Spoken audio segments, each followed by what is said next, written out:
सिंधुदुर्ग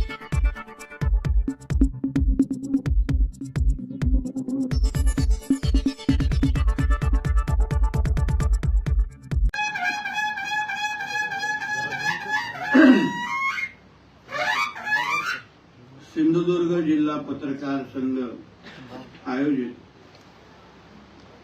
पत्रकार स्नेह संमेलन 2026 पत्रकार गृहनिर्माण प्रकल्पाचे भूमिपूजन, पत्रकारांच्या गुणवंत पाल्यांचा सत्कार या कार्यक्रमाच्या निमित्ताने उपस्थित असलेल्या सिंधुदुर्ग जिल्ह्याच्या जिल्हाधिकारी सौ गोडमिसे मॅडम, जिल्हा परिषदेचे आमचे अध्यक्ष सन्माननीय प्रमोद कामतजी, अखिल भारतीय मराठी पत्रकार परिषदेचे विश्वस्त सन्माननीय एस देशमुखजी, भारतीय जनता पक्षाचे आमचे जिल्ह्याचे अध्यक्ष सन्माननीय प्रभाकर सावंतजी, पत्रकार संघाचे सन्माननीय शरद पाबळेजी, पत्रकार परिषदेचे प्रतिनिधी आमचे गणेश जेठेजी, सिंधुदुर्ग जिल्हा पत्रकार संघाचे अध्यक्ष सन्माननीय उमेश तोरसकरजी, पंचायत समिती कणकवलीच्या सभापती वाळके मॅडम, या गृहनिर्माण प्रकल्पाचे अध्यक्ष सन्मान्य संतोष राहुलजी, सेक्रेटरी दिलीप खडपकरजी, खजिनदार संतोष सावंतजी, उपस्थित असलेले सिंधुदुर्ग जिल्ह्यातले सर्व ज्येष्ठ पत्रकार, उपस्थित असलेले सर्व वडीलधारी मंडळी, बंधू भगिनींनो आणि माझे सर्व तरुण मित्र, आज एका ऐतिहासिक दिवसाच्या निमित्ताने आपण आज इथे सर्वजण इथे उपस्थित आहोत आणि पत्रकार गृहनिर्माण प्रकल्पाचं भूमिपूजन काही क्षणा अगोदर माझ्या आणि जिल्हाधिकारी मॅडम आणि अन्य मान्यवरांच्या हस्ते झालं, ते मी सर्वप्रथम इथे जाहीर करतो. खरं म्हटलं तर ह्या कार्यक्रमाचं आमंत्रण सन्मान्य राणे साहेबांनाही होतं, निलेशजी दीपक केसरी यांनाही होतं. आपल्या सगळ्यांचा आग्रह होता की सन्मान्य राणे साहेबांनी इथे यावं, पण मीच त्यांना सांगितलं की तुम्ही भूमिपूजनासाठी येऊ नका, पण जेव्हा आपण पत्रकार मित्रांना जेव्हा त्यांच्या घरांची चाव्या देऊ तेव्हा ते तुमच्या उपस्थितीत झालं पाहिजे म्हणून मीच त्यांना सांगितलं. पण त्यांच्या असो, निलेशजी असो, दीपकजी असो, सगळ्यांच्या शुभेच्छा तुमच्या सगळ्यांबरोबर आहेतच. आणि आजचा हा कार्यक्रम, त्याच्या निमित्ताने झालेली सगळी भाषणं, व्यक्त केलेल्या अपेक्षा, या सगळ्या मी आवर्जून ऐकल्या. आणि या निमित्ताने जेठे साहेब आपल्याला आवर्जून या निमित्ताने सांगतो की इथला प्रवास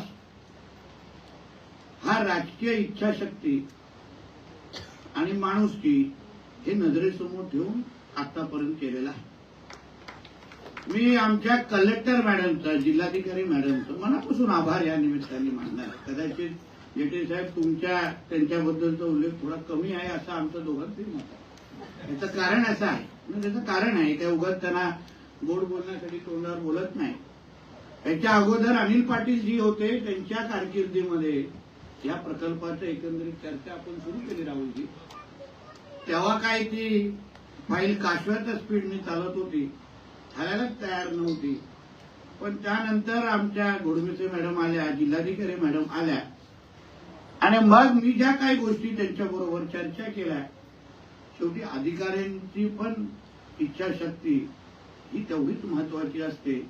आणि मग हा प्रकल्प चौकटीत आणि कायद्यात कसा बसवायचा, जेणेकरून भविष्यामध्ये कोणीही या इकडे चुकीच्या नजरेने बघू शकत नाही, त्याचं सगळं श्रेय हे आमच्या जिल्हाधिकारी मॅडमला जातं.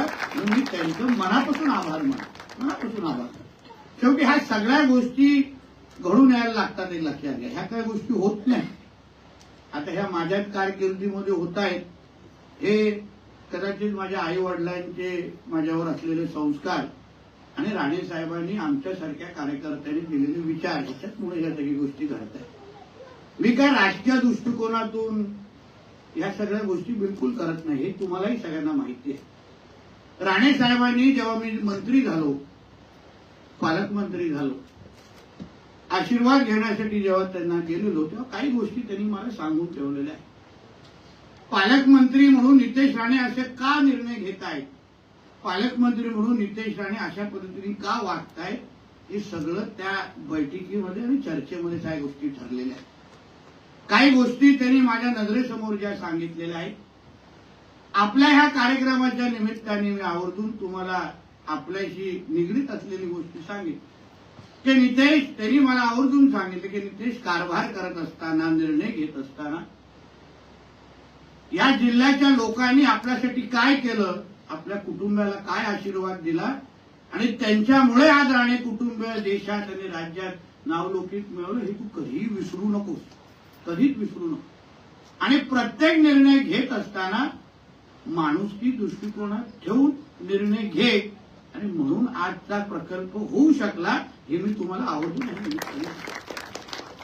कारण का आपण सगळेजण पत्रकार, राजकीय, डॉक्टर, वकील हे सगळे क्षेत्र आपण निवडतो. पण आपण ज्या क्षेत्राला निवडत असताना, उदाहरण जेटे साहेब म्हटले, राहुलजी म्हटले, आपण दिवसभर आता हिंडणं आणि काय कुठला शब्द आपण ते आमच्याबद्दलही म्हटलं जातं. आता मी माझ्या मुलाला गेल्या मला वाटतं 7 दिवसा अगोदर बघितलं होतं.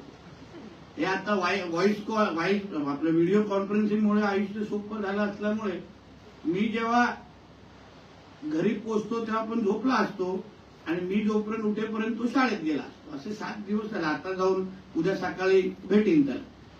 पण ह्या सगळ्या गोष्टी आम्ही करत असताना माझी पत्नी असो, म्हणजे आई वडील असो, हे जे काही मला साथ देतात, जी काय मला ताकद देतात, म्हणून मी महाराष्ट्रामध्ये आणि जिल्ह्यामध्ये तुमच्यासाठी काम करू शकतो, ही माझी ह्या निमित्तानेची भावना. आणि तीच गोष्टी तुम्हालाही लागू होतात. आज तुमच्या कुटुंबातले आलेले प्रत्येक व्यक्ती, त्यांच्यामुळे आज तुम्ही पत्रकार म्हणून समाजामध्ये वावरू शकता, वेळ देऊ शकता आणि म्हणूनच तुमचं नाव त्या त्या क्षेत्रामध्ये मोठं होतं. एक लक्षात आपल्याला नेहमी ठेवलं पाहिजे. शेवटी संस्काराचा भाग आहे. आई वडिलांनी मोठं करत असताना या गोष्टी बांधून टाकल्या असल्यामुळे आमच्या कारभारामध्ये त्या गोष्टीचे प्रतिबिंब तुम्हाला नेहमी दिसत असेल, नेहमी दिसत असेल. राणे साहेबांची कारकिर्दी ओळखणारे, अभ्यास करणारे असंख्य पत्रकार मित्र, ज्येष्ठ पत्रकार इथे आहेत. राणे साहेबांची मुख्यमंत्री म्हणून, मंत्री म्हणून, पालकमंत्री म्हणून ज्यांनी कारकीर्द अतिशय जवळून पाहिली. साहेबांनी असंख्य लोकांना घरं दिलेली आहेत, नोकऱ्या लावलेल्या आहेत, आयुष्य उभं केलेलं आहे. आज आम्ही कुठेही महाराष्ट्रामध्ये, मी असो, निलेशजी असो, फिरत असताना असंख्य असे लोक कुठल्या तरी जिल्ह्यात, कुठल्या तरी शहरात, कुठल्या तरी क्षेत्रात भेटतात आणि ते सांगितलं, नितेशजी, साहेब जेव्हा मुख्यमंत्री होते तेव्हा साहेबांनी रात्री 2:30 वाजता माझी घराची फाईल साईन केली आणि म्हणून मी माझ्या कुटुंबाबरोबर त्या घरामध्ये राहतो. हे जे काही आमच्या कानावर पडतं त्याच मार्गावर चालण्याचं काम मीही करतोय, हे आवर्जून तुम्हाला हे उल्लेख करतो. आम्हाला काय नवीन काय घडवणं असा विषय नाही. राणे साहेबांनी जी माणसं जोडली त्यांना टिकवणं आणि त्यांचा कारभार पुढे त्यांच्या पद्धतीने पुढे घेऊन जाणं, एवढं तुम्ही साधं करतो. तुम्ही माझ्या कुठल्याही निर्णयामध्ये राणे साहेबांच्या त्या काळाचा तुम्ही लिंक लावू शकता आरामात. कुठलाही निर्णय काय 1-1.5 वर्ष तुम्हाला कळेल. नितेश राणे हे जे काही निर्णय घेतोय याचं लिंक राणे साहेबांच्या 90च्या काळात किंवा जे काही पालकमंत्री म्हणून घेतलेले निर्णय, त्याला तुम्ही सरळ लिंक लावू शकता. त्यांनी उभं केलेलं काम, त्यांनी जोडलेली ही माणसं, त्यांचं जेवढं या सिंधुदुर्ग जिल्ह्यावर प्रेम आहे त्या प्रेमाला सांभाळणं, जोपासण्याचं काम आम्ही ह्या पदावर बसून करतोय, एवढं आवर्जून तुम्हाला या निमित्ताने सांगेल. आणि म्हणून निर्णय घेत तुमच्यासाठी हा गृहनिर्माणचा निर्णय घेत असताना राहुलजी असतो, तोरसकरजी असतो, बरं तुमच्या लोकांची इच्छा आहे ना, झालं पाहिजे, मग करायला पाहिजे.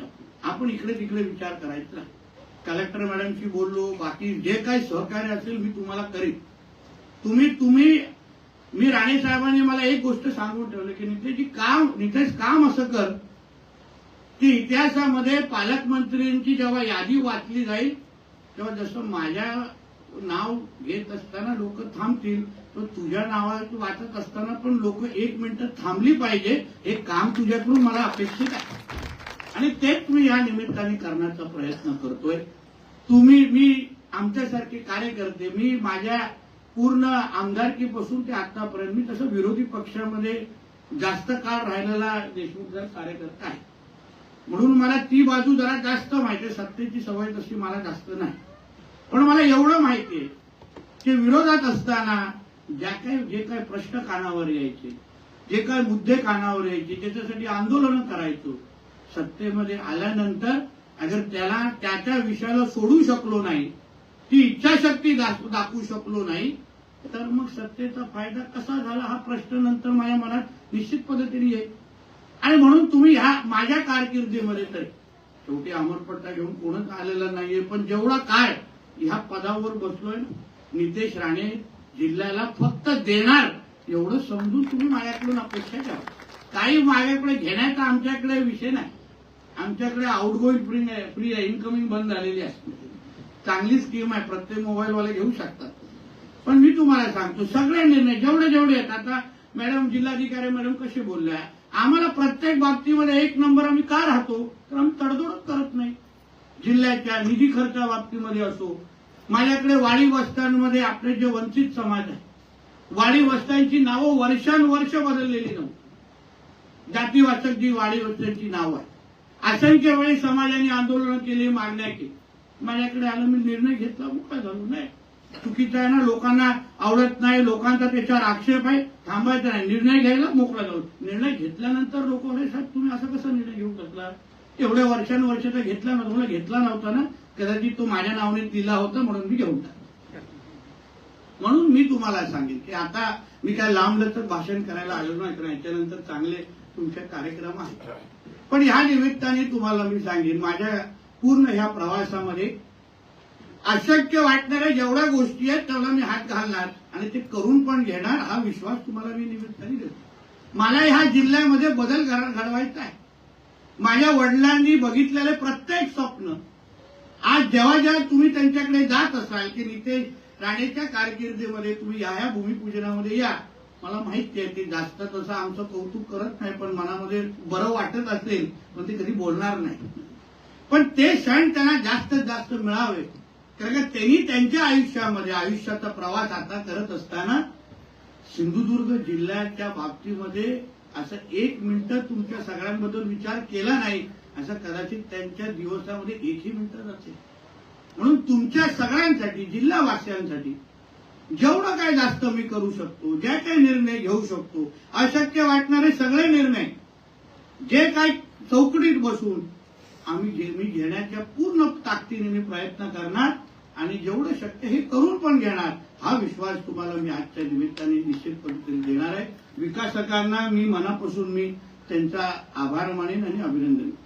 त्याला जास्त काय ह्याच्यातून मिळत नाहीये एवढं सांग. माझ्या शब्दाखातीर मी त्याला विश्वास दिला की तू हा प्रकल्प मायासाठी कर, बाकी सगळं नितेश राणेवर सोड, म्हणून तो बिचारा मायासाठी तयार झाला.